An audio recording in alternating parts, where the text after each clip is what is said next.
So what are they up to now? What are they trying to use as the crisis that will basically put Trump supporters under the microscope of the federal government with new powers, probably?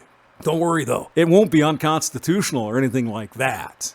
Biden orders review of domestic violent extremism threat. Did you know, by the way, as of 2 days ago, this is one of the biggest threats to our country. Domestic violent extremism. And of course, it has nothing to do with people on the left causing such mayhem. No. Because that's different. See, this is coming down to, if you disagree with me politically, you're a domestic terrorist. This just continues what's been going on for years. It predates Trump by quite a ways, actually. The demonization of men, in particular, white men, but they're coming for brown men, and red men, and black men. Men are the problem. It's been saying, well, men are all this and that, and men are evil, men are... What do we have now? Toxic masculinity. Do you think there's any coordination in these efforts to demonize men? Just curious.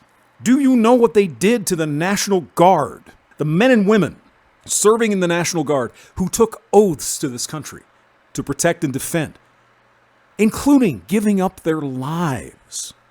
They had to be vetted by the FBI, these 25,000 troops, vetted to make sure that they weren't Trump supporters. That might sound insane, but it happened. So what's this new initiative? To go after domestic violent extremists. How is that defined? I think we probably have a pretty good idea. This is from the Associated Press. President Biden has directed law enforcement. I thought they didn't like law enforcement. I don't know. Whatever. Directed law enforcement and intelligence officials in his administration to study the threat of domestic violent extremism in the United States, an undertaking being launched weeks after a mob of insurgents loyal to Donald Trump stormed the United States Capitol. A mob of insurgents. How many people actually attacked the Capitol? Broke through, broke windows, broke stuff, scared the hell out of everybody. How many people did that? Compared to how many people were peacefully assembled to protest? I can't even say it. Well, I would guess there was probably, 100,000 people there, maybe? Don't really have the number because I haven't really heard it reported on the media. I know, it's crazy. And how many of these people, mostly peaceful, how many attacked the Capitol? Several hundred, maybe? Not sure. I've never seen the number. But I would guess probably 400 or 500 people went in and did all this mayhem. So 99.7% of the people protesting had nothing to do with this act of terrorism, and it was. No question. And of course, Donald Trump being impeached because he incited it. Okay. Here's why they don't want you to know the number. And when I say they, the media in general, they want to lump all of the protesters in Washington, D.C., all 100,000 of them, into the same bucket. They were all violent. They were all domestic terrorists. They're all extremists. We watched it. We saw the footage. Most people didn't do anything. They just protested peacefully. But the media wants you to think all of them attacked the Capitol. Are we getting a picture here of why this sudden look at domestic violent extremism is going on? On day 2 of the Biden administration, signed all this stuff. The announcement came Friday from White House Press Secretary Jen Psaki. It's a stark acknowledgement of the national security threat that officials see as posed by American extremists motivated to violence by radical ideology. Well, I guess really it depends on the definition of radical ideology, doesn't it? What does that really mean? Well, you could look at Triple K members. You could look at neo N-words marching around with their torches and their armbands and all that kind of shit, most people would say, yeah, that's pretty radical. However, what if radical ideology means you disagree politically with someone? Well, that's just radical. What do you mean we shouldn't have socialized medicine? That's a radical point of view. Do you see what I'm saying? Second Amendment? That's radical. Why would you need a gun? That's a radical ideology. Depends on how it's defined, doesn't it? The threat assessment is being coordinated by the Office of Director of National Intelligence, the FBI, and the Department of Homeland Security, and will be used as a foundation to develop policy, according to the White House. The National Security Council will do its own policy review to see how information about the problem can be better shared across the government. The problem. How do we solve this problem? The January 6th assault on the Capitol and the tragic deaths and destruction that occurred underscored what we all know, according to Jen Psaki. What we all know. Everybody knows this, right? Oh, come on. Everybody knows Trump's evil, right? We all know this. Here's what she said. The rise of domestic violent extremism is a serious and growing national security threat.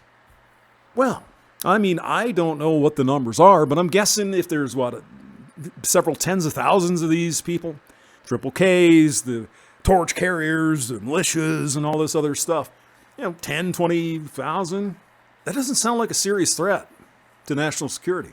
I know. They're some dangerous people, and they can cause harm and cause trouble. I get it. Several thousand? That doesn't sound like a growing national security threat to me, does it? Psaki said, adding that the administration will confront the problem with resources and policies, but also, quote, respect for constitutionally protected free speech and political activities.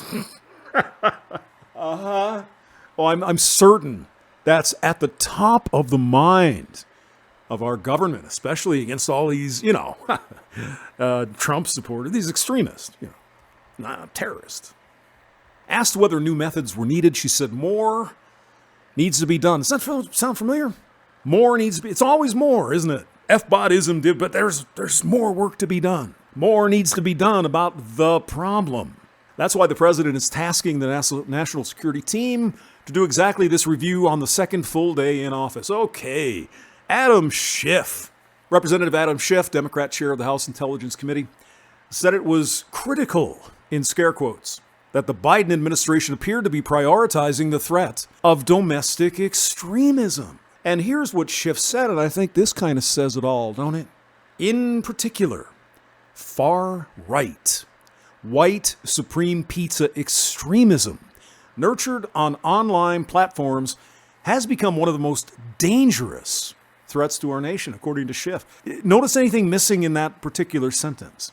Well, let's see. We have far right and white. So white supreme pizza is probably going to be white guys, right? Far right, how is that defined? Is it someone who isn't left enough? Who defines that? Who defines far right? We all know what we think he's saying. It'd be the N-word people and, again, triple K, militias and all this kind of stuff. And why no mention of far left extremism? I guess Schiff really doesn't care about that because that's different, isn't it? So they're targeting, and they're telling you, they're targeting people who are farther right than they are. And, of course, the real far right, the real KKK members and all that stuff. White men. That's it. It's in black and white. What does a white supreme pizza mean anyway? Of course, in the farthest interpretation of that is that you're better than other people of color because you're white. Okay, understood. That would be white supreme pizza. But what if it's just anybody coming in? Is that white supreme pizza? Well, it's certainly, Trump was attacked for that because he talked about immigration, didn't he? Do you see my point? It all depends on how it's defined. And in the view of the left, you know how it will be defined. If you're not for socialism, if you're not for open borders, if you like that dang Second Amendment thing and those evil guns, you're far right. And it goes without saying, if you're a white man, you're obviously a white supreme pizza. It doesn't take long to travel down the rabbit hole. Like I said, crisis, yes, bad, horrible thing happened in the Capitol. No one disagrees. No one is for that. But here we are, inching down the rabbit hole. How do you define what this is? It's people who supported Trump, especially white men. This is not a big secret. And now they're just coming right out. They're just saying, yep, if you supported Trump, we're going to go after you. We're going to crawl up your butt with a microscope. See everything you do online. Might even tap into your cell phone. Oh, that's illegal. You can't. Is it? Is it really? The riot at the Capitol, which led last week to Trump's second impeachment. Oh, he's evil, isn't he? They're doing it just so he can't run again. That's it. It's unclear when the threat assessment will conclude or whether it will precipitate, and this ought to scare you, law enforcement and intelligence getting new tools or authorities to address the problem. Officials say the problem has been difficult and challenging to combat. Why? Oh, the First Amendment. That little thing in the Constitution. Can't just trample all over the rights of citizens, can you?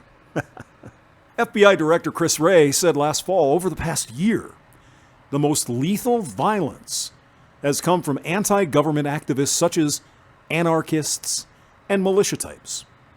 No mention of Antifa.